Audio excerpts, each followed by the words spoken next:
여러분, 이 히스기야의 기도에는 히스기야가 알고 믿었던 하나님이 어떤 분이신가가 잘 묻어납니다. 오늘은 히스기야가 알고 믿었던 하나님이 어떤 분이신가를 밝혀서 좀 우리가 은혜를 나눴으면 좋겠습니다. 본문은 아수르의 침략을 배경으로 합니다. 주전 722년에 아수르는 이미 유다의 형제국이었던 북이스라엘을 멸망시킨 국가였습니다. 아수르의 정책은 한 가지예요. 뭐냐면 항복하면 조공을 바치게 하고요, 죽이지 않습니다. 근데 끝까지 저항하면 그 수도를 다 죽이고 왕족들을 멸하고 아수르인을 그 민족의 왕으로 삼고 족속들을 서로 섞음을 통해서 통치하게 하는 이러한 전략을 아수르는 계속해서 취했습니다. 이 전략을 통해서 아수르 왕 3대를 통해서 두로, 아르밧, 아스돈, 모압, 에돔, 암몬이요, 차례로, 즉 지금 제가 말씀드린 모든 국가들은 이스라엘을 근저로 한 이 팔레스타인 지방에 있는 모든 국가들입니다. 이 모든 국가들이 아수르 왕 3대에 걸쳐서 다 무너지게 됩니다. 그리고 히스기야 제14년에는 드디어 아수르가 유다를 침공합니다. 아수르는 항상 그랬듯이 자신의 능력을 증명합니다. 예루살렘 외에 유다의 견고한 성읍들이 있었거든요. 이 견고한 성읍들을 하나하나 다 자신들의 힘으로 다 무너뜨리는 것을 보여줍니다. 다 보여준 다음에 예루살렘에 있는 히스기야에게 편지를 보내서 항복을 요구합니다.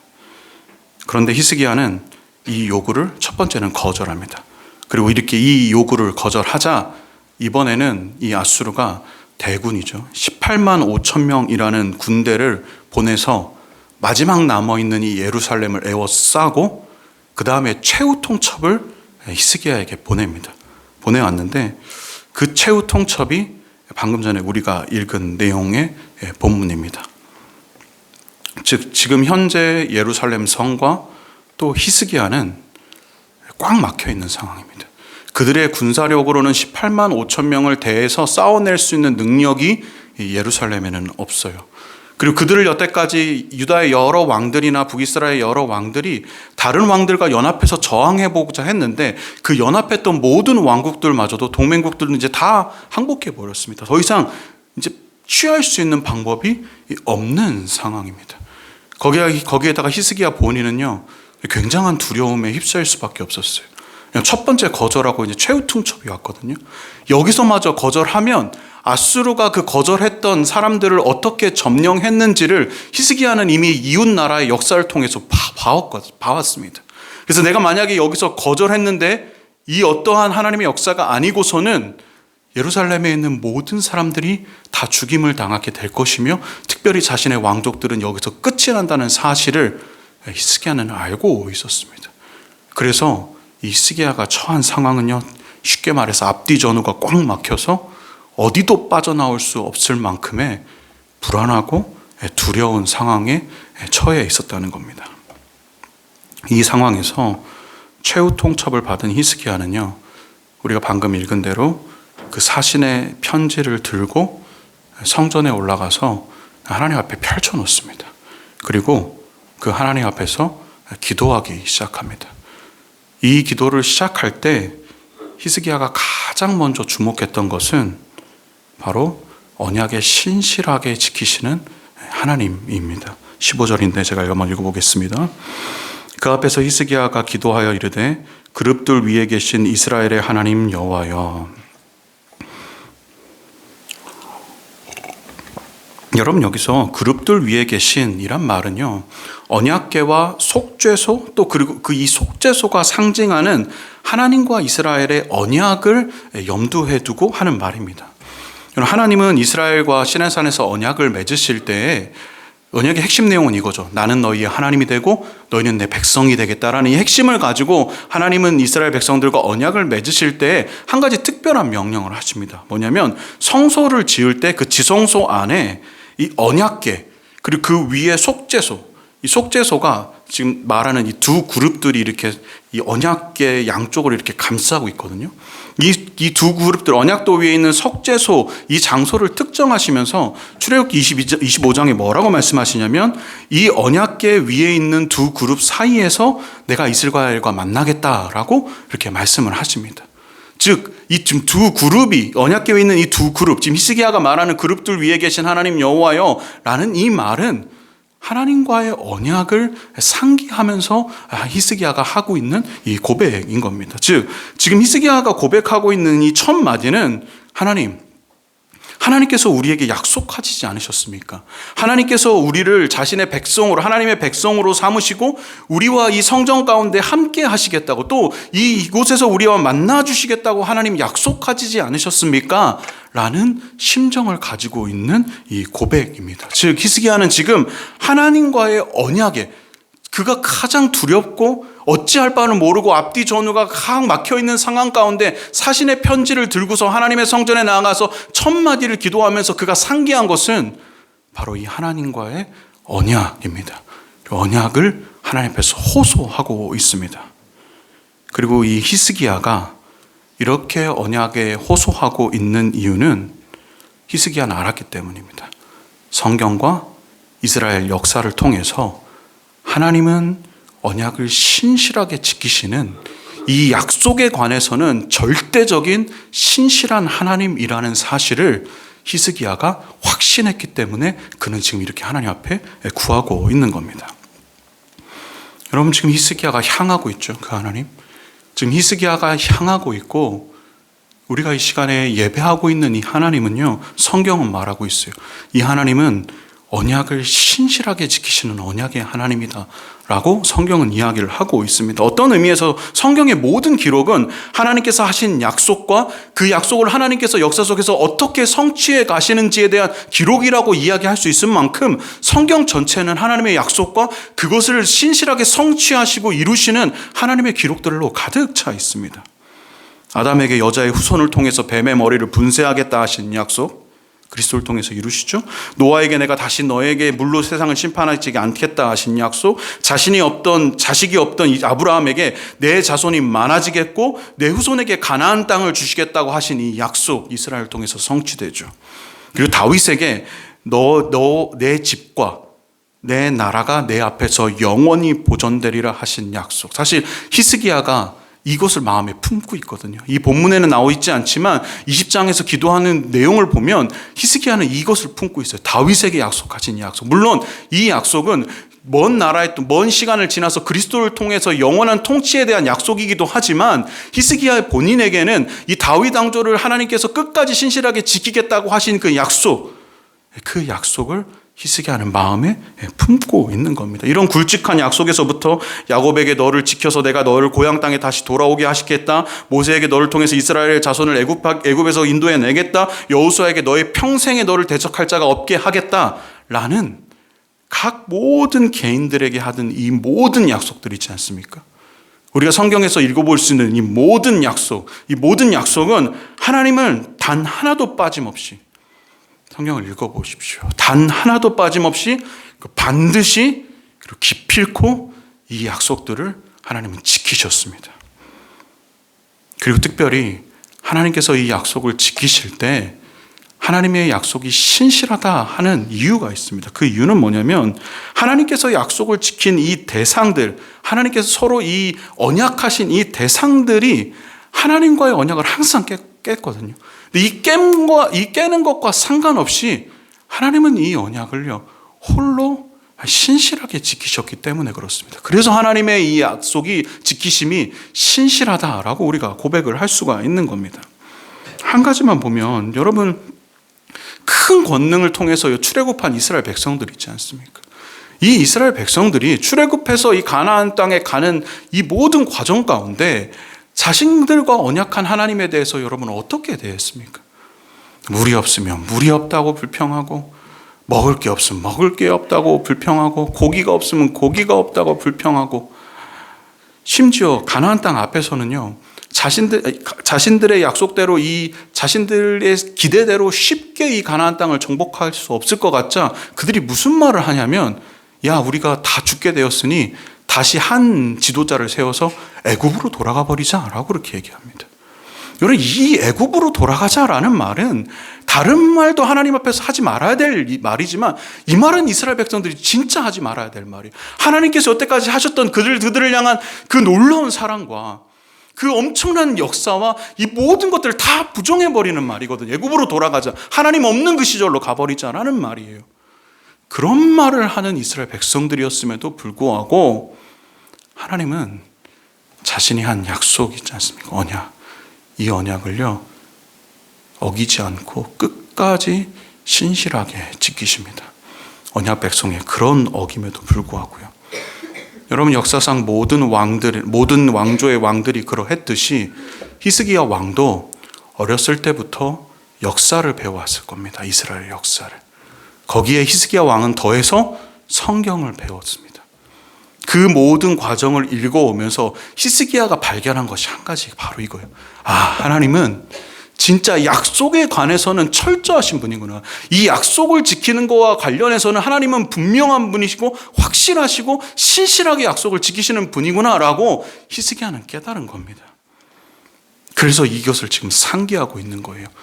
이 위기의 현장 가운데 히스기야는 이것을 상기하면서 하나님 앞에 나와서 기도하는 겁니다. 그룹들 위에 계신 이스라엘의 하나님 여호와여, 이 말은 하나님 당신은 정말 약속을 신실하게 지키시는 분 아닙니까? 하나님처럼 약속을 신실하게 지키시는 분, 심지어 우리의 연약함과 우리의 악함에도 불구하고 하나님처럼 이렇게 약속을 신실하게 지키신 분이 도대체 어디에 있습니까? 라는 믿음의 고백입니다. 그 신실하신 하나님을 바라보고 있는 거죠.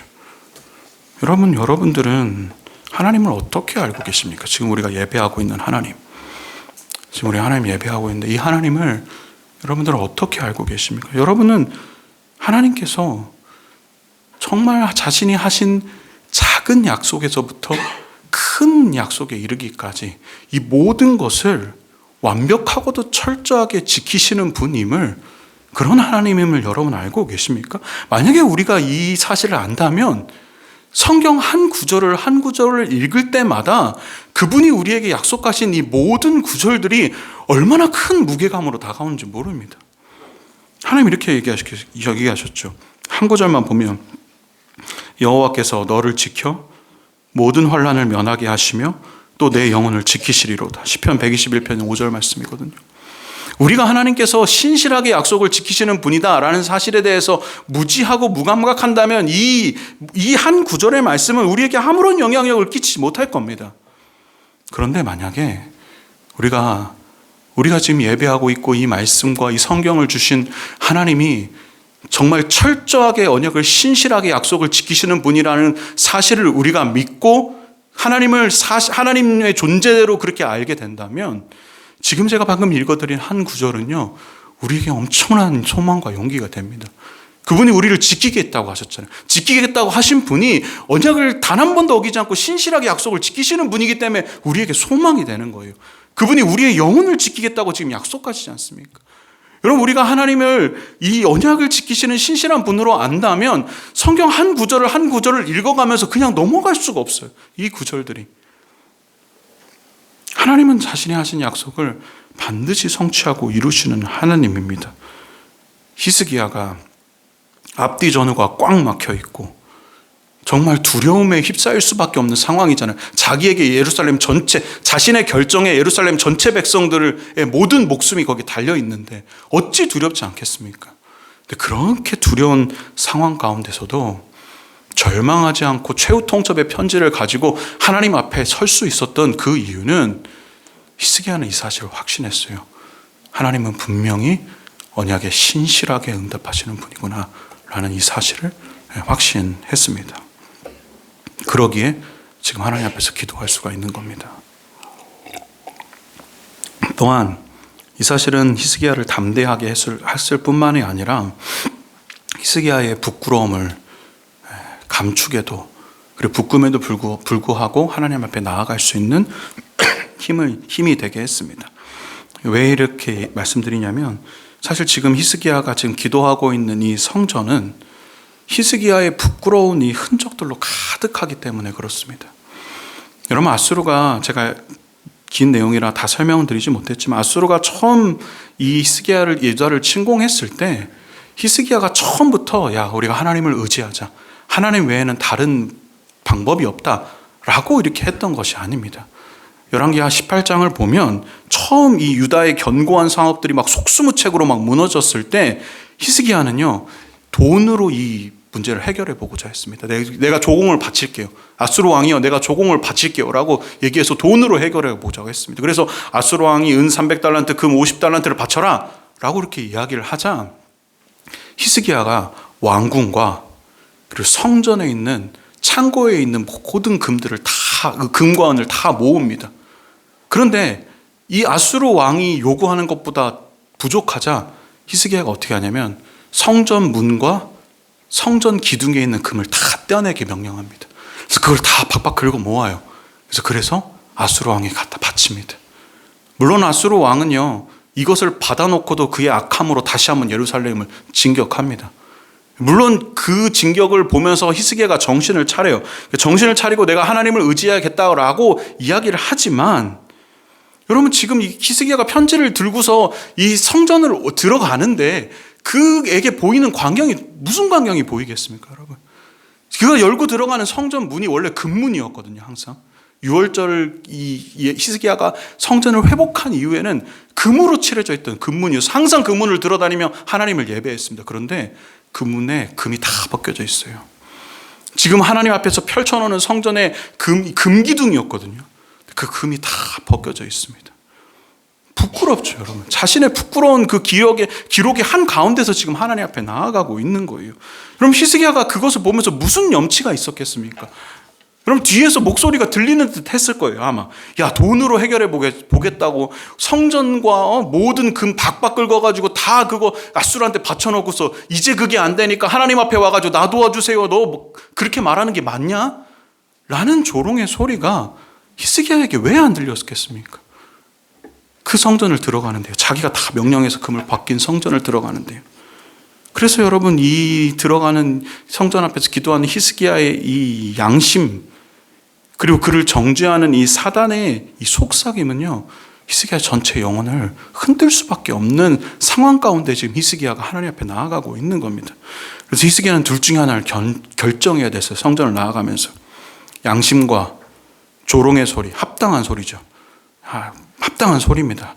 양심과 조롱의 소리에 설득되어서 절망하고 하나님 앞에 기도하는 걸 포기하던가, 아니면 염치 없고 부끄럽지만 이 언약궤를 두고 하신 하나님의 약속, 내가 너희를 영원히 지키겠다, 너희를 내 백성으로 삼아서 영원히 인도하겠다라는 그 하나님의 약속, 그 약속을 붙들고 부끄럽지만 나아가던가, 둘 중에 하나를 결정해야 했습니다.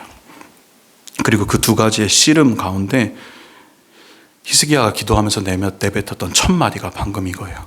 그룹들 위에 계신 이스라엘의 하나님 여호와여라는 거예요. 하나님 약속하시지 않았습니까? 아무리 부끄러운 자라 할지라도 어린 양의 피를 가지고 나아가면 용서하시겠다고 약속하시지 않으셨습니까? 라는 하나님의 약속을 의지하는 겁니다. 그럼 이 고백에서 본 것처럼 히스기야는 자기의 부끄러운 현실보다 하나님의 약속을 의지하면서 지금 하나님 앞에 서 있는 겁니다.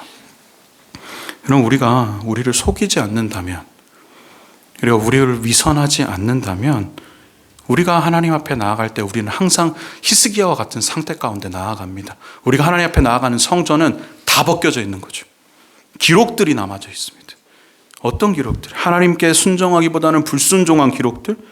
그리고 이 어떤 위기의 상황에서 정말 하나님 한 분만을 의지하기보다는 위기의 상황에서 내가 할 수 있는 모든 수단 다 써보다가 그러니까 안 되니까 그제서야 하나님 앞에 나아가는 히스기야와 같은 우리 삶의 기록들이요, 우리 하나님 앞에 나아갈 때는 다 남아져 있는 겁니다. 그래서 우리가 하나님 앞에 나아갈 때 우리는 선택할 수밖에 없습니다. 히스기야처럼. 사실인 내면과 내면의 양심의 소리와 사단의 정죄를 입부서 거기서 절망할 것인가, 아니면 그럼에도 불구하고 그리스도를 두고 하신 약속, 그 어떤 자라 할지라도, 어떤 죄인이라 할지라도 그리스도의 대속을 의지하면서 나아가는 모든 자들 내가 받겠다, 값없이, 돈 없이, 뭐 아무것도 없더라도 오더라도 이 그리스도의 대속 하나만을 의지하면서 나아가는 모든 자들을 내가 수용하고 받아주고 내 백성으로 삼겠다는 그 하나님의 놀라운 긍휼과 한량없는 사랑, 그리고 이 약속을 지키시는 하나님을 의지하는 것, 이 둘 중에 하나를 선택해서 하나님 앞에 나아가야 됩니다. 우리의 모든 소망은, 우리가 하나님 앞에 나아가고 간구하는 모든 소망은 결국 그래서 하나님의 신실하심에 있습니다. 하나님께서 언약을 신실하시게 지키시는 분이기 때문에 우리가 이렇게 간구할 수 있는 거예요.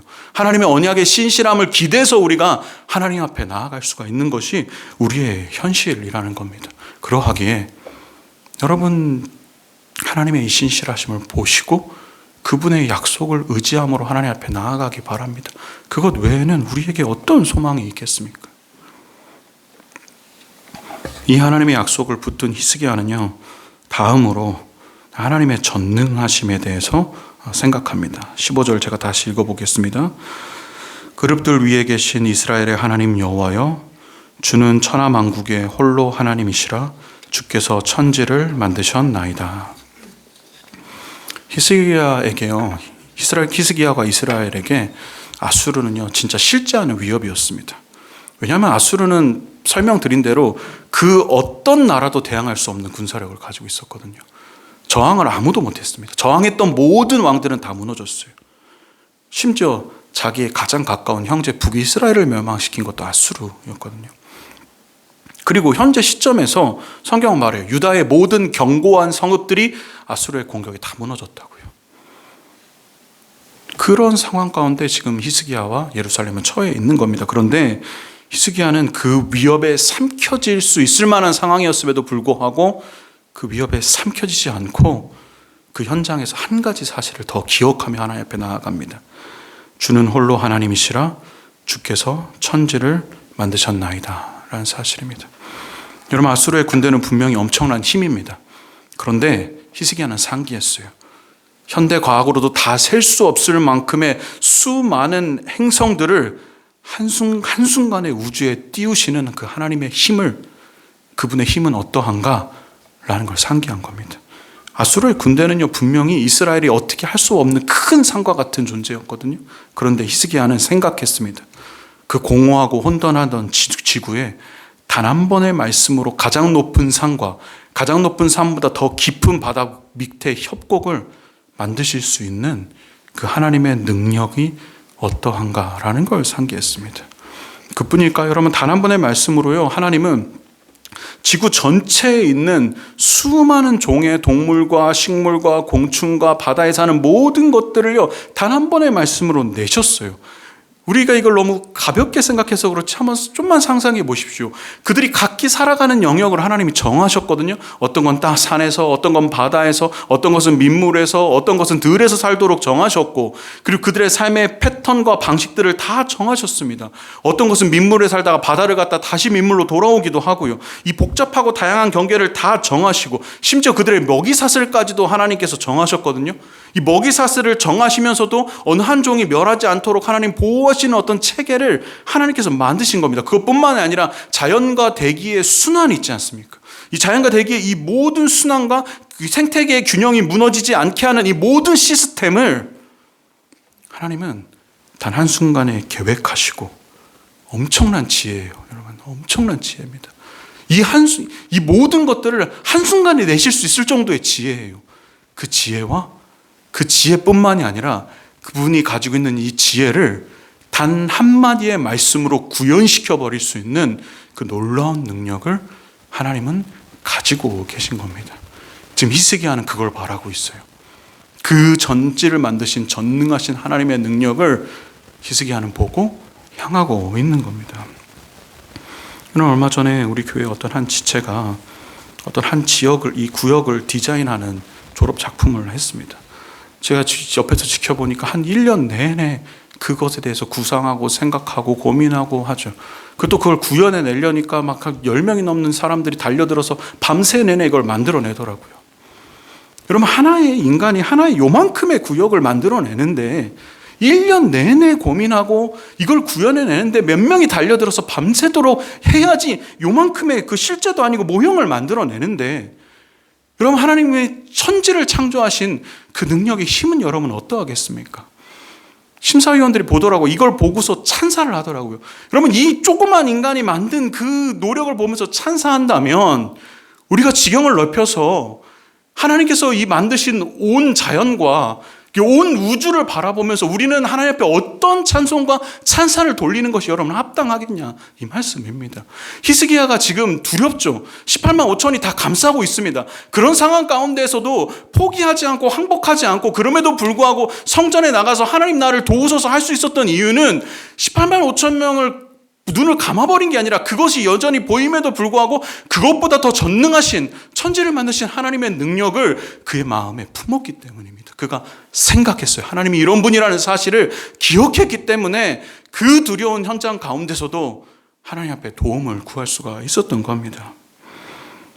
여러분, 우리는 하나님께서 천지를 만드셨다라는 이 하나님, 천지전을 만드신 하나님을 생각해야 됩니다. 묵상해야 됩니다, 여러분. 특별히 여러분을 히스기야처럼 두렵게 만드는 그 무엇이 있잖아요. 지금 한번 생각해 보십시오. 여러분의 그것이 미래에 대한 일이든 아니면 나의 처해 있는 어떤 상황이든 고집스럽게 바뀌지 않는 나의 내면의 문제든 아니면 변화받아야 되는데 변화받지 않아서 너무나 나의 마음을 힘들게 하는 사랑하는 가족들과 친구들이든 그 모든 어떤 것이든 여러분의 능력으로 불가능해서 여러분을 두렵게 하고 낙심하게 만드는 그 무엇을 한번 생각해 보십시오. 히스기야처럼. 그리고 떠올리세요. 하나님의 능력을 거기에 한번 빗대 보시기 바랍니다. 나를 두렵게 만드는 그것과 하나님 천지를 지으신 하나님의 능력을 여러분 비교해 보십시오. 곱씹고 생각하십시오. 계속해서. 언제까지요? 우리 안에 이것이 진실로 드러날 때까지, 사실이 드러날 때까지. 그럼 사실이 뭡니까? 이것이 더 전능하고 누렸고 우리를 능력 있고 힘 있게 하는 겁니까? 아니죠. 우리를 두렵게 하는 그것보다 전능하신 하나님의 능력이 더 실제하며 더 크고 더 확실합니다. 이 사실을 우리는 기억해야 돼요.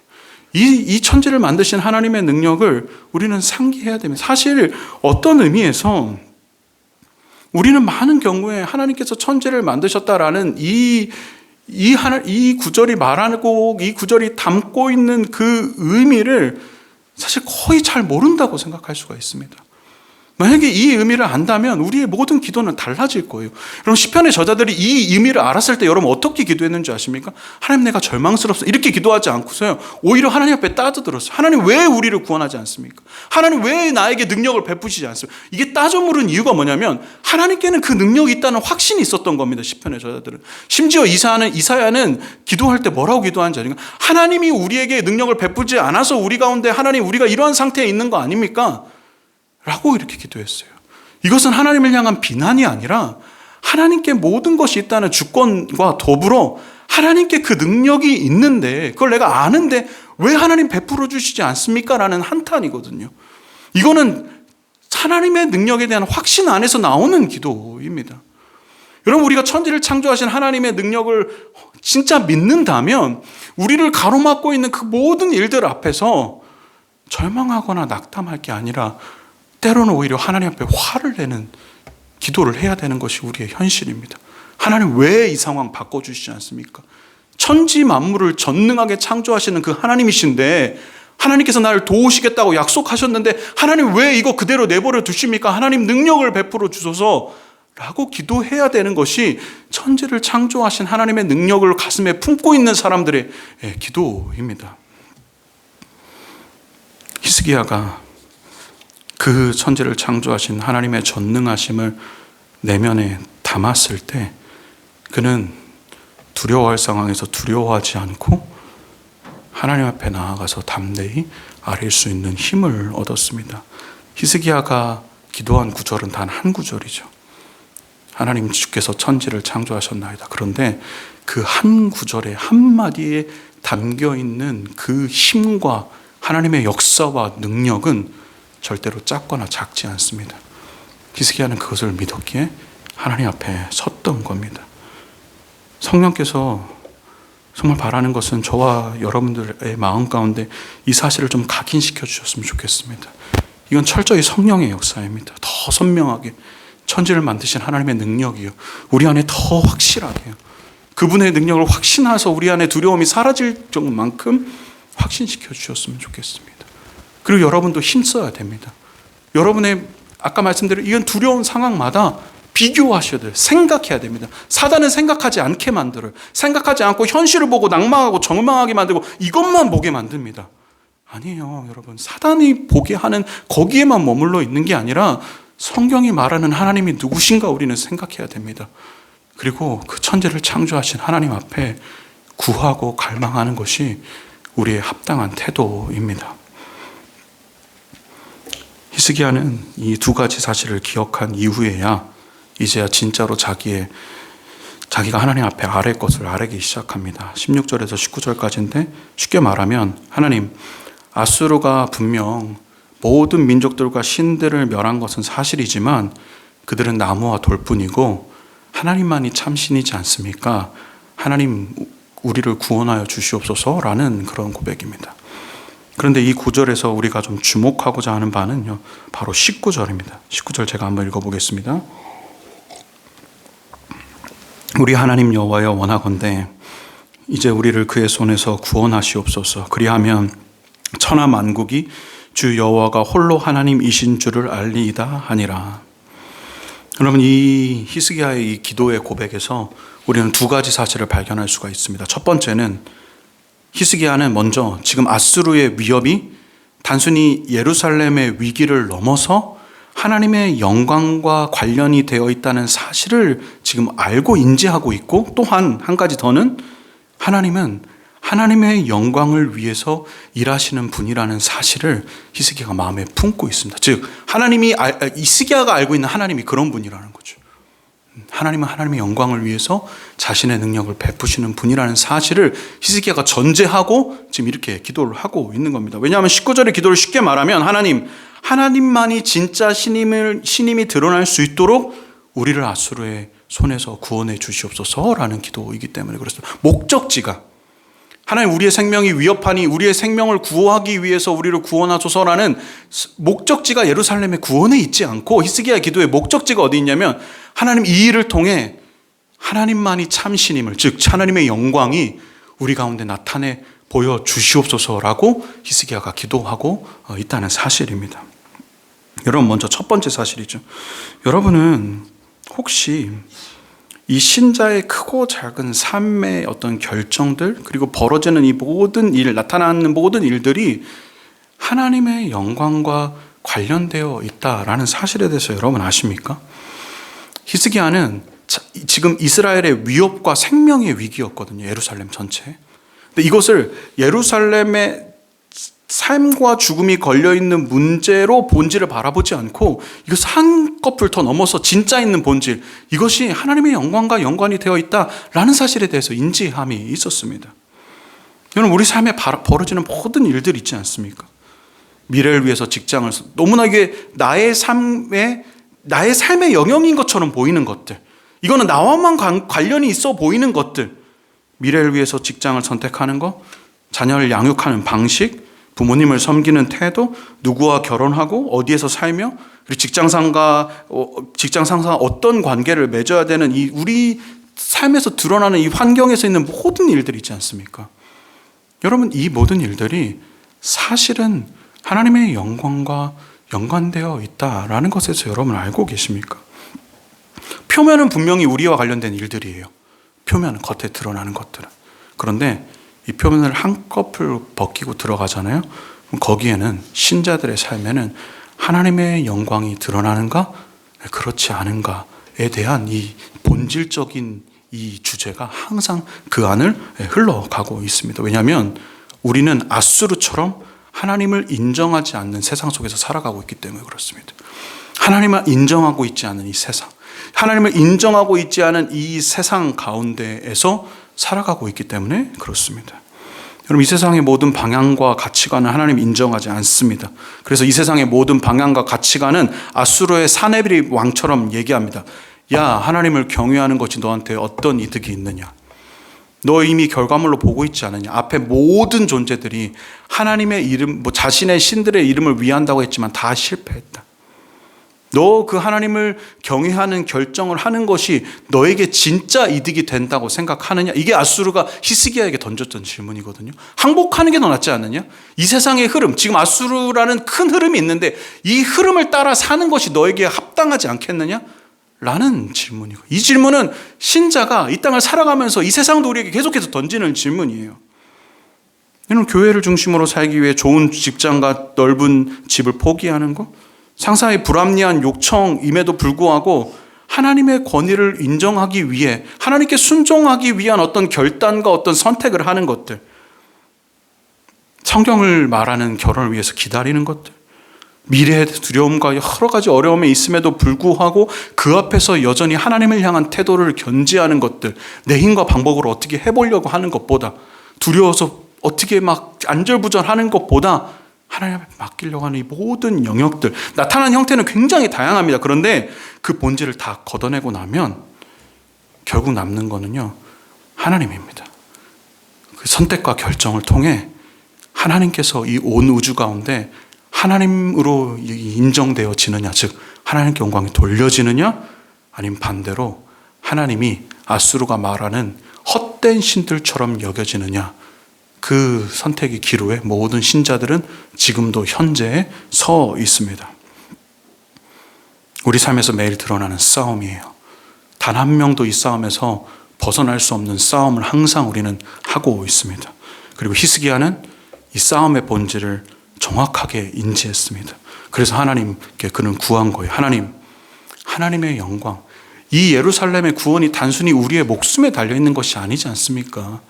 저 왕이 우리를 저렇게 멸시하고 있는데, 하나님을 무시하고 있는데, 이 하나님을 무시하는 것 가운데 하나님께서 우리를 구원해 주셔야지, 하나님께서 참된 하나님으로, 하나님 외에는 참 신이 없는데 하나님께서 참된 하나님으로 드러나지 않겠습니까? 라는 고백이에요.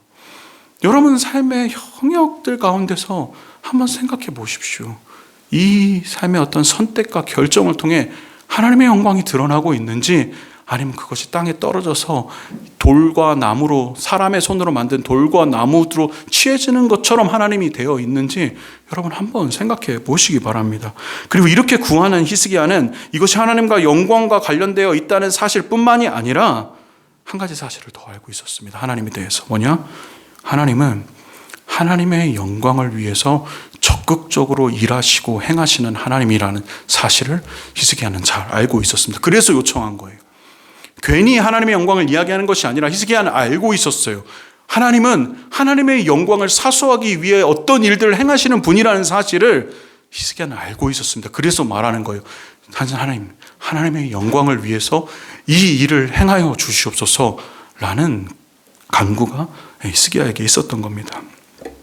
성경은 이 사실에 대해서 모든 구절에서 이야기합니다. 여러분, 하나님이 우리를 왜 만드셨는지에 대해서 성경 이사야 43장은 이렇게 말합니다. 이 백성은 내가 나를 위하여 지었나니 나를 찬송하게 하려 함이라. 여기서 찬송은 단순히 노래 부르는 것이 아니라 하나님을 인정하고 삶의 순간순간마다 하나님을 경외하며 그럼을 통해서 하나님께 영광 돌리게 하기 위하여 하나님을 선택하는 삶을 말합니다. 여러분, 하나님이 왜 우리에게 오래 참으시는 줄 아십니까? 그렇게 우리가 반역하고 우리 그렇게 하는데도 왜 오래 참은지 아십니까? 이사야 48장 9절. 내 이름을 위하여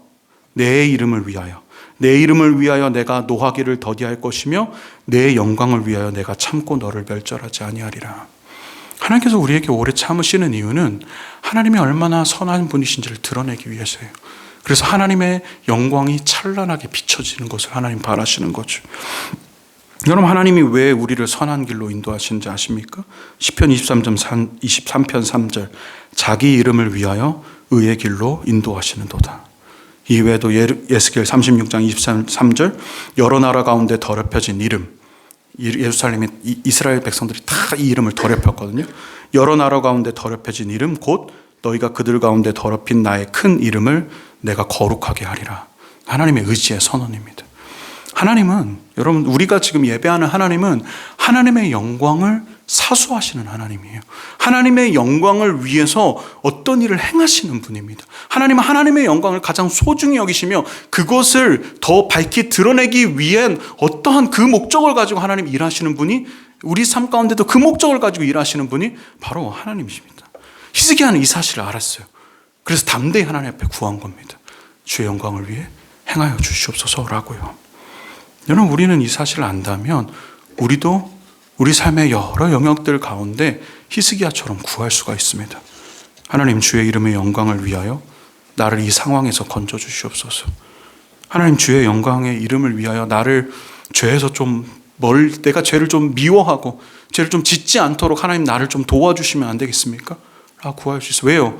우리가 범죄함을 통해서 범죄하는 것은 하나님이 아니고 내가 하나님이다 라는 증거들을 계속해서 보이는 것이 바로 죄이기 때문에 그래요.